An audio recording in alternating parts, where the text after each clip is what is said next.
barana gaaf jaalallu qe'ee keenyatti dilbii miillaan deebee wal arga warri gindoo fi gimbii warri kumsaa morodaa kan alamuu qixxeessa yuukkifatee wal waamee wal dhageessisa eessa gaafa walloon tuqamu iluuf dura qajeela diina gujiif booranaa sinkomandoot haleela diina walloo kamisee wallaggaatu weerara kaasee maqaa warqituutu lamatu geerara warqii warra shaakisoo booranatu qotata maraa warqii najjoommoo durba horroon naqata sikkomandoon dhibee isaa gujii waayyuutti himata dhadhaa horii booranaa maqiif baatu dibata bara abeebee tufaa bara siidaa dabalee kan koo kan keenan jiru keenyaaf kan keenya malee abdii isaan najjowaamee ambootti dhageessisa kaamoo kaayyoo maamoon jalqabe waaqoo galma geessisa inni harargeef diinaa wallaggaafis diinuma wal wajjinii waraannee yoo dhumnes wal faanuma maal taaniree har'ammoo wayyaa dhaloota qubee tokkummaa dhabuun keenya bara baay'eef nu hube diinaaf immoo tolee fi saaqeef jennaan karaashee kunuun irratti fe'uuf maraatti waan garaashee lakki dhaloota qubee imaanaa sabaa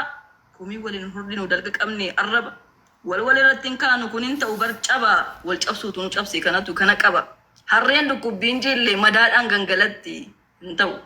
koottaa wal dhaggeeffannateenyee odaa jalatti sirna gadaa dhaalchifne sirna guddaaf qarooma faranjiyyuu barsiisnee warra giriikiif roomaa ofii fala dhabne haree fala nagaaf tasgabbii sirna gadaa guddicha nu badhaaseera rabbi riqicha yaamnu malee eessaan boochoo darbina gadaa dhisnee gadadoon wajjin buluun salphina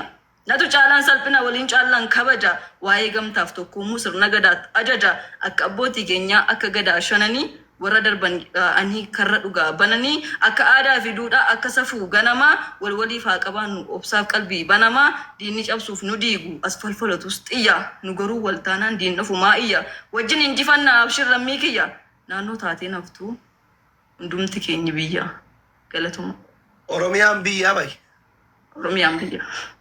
Omara kola njiru kwa mo Yare Kenya Waltau walidu ngaragara Oromia rati ta intadara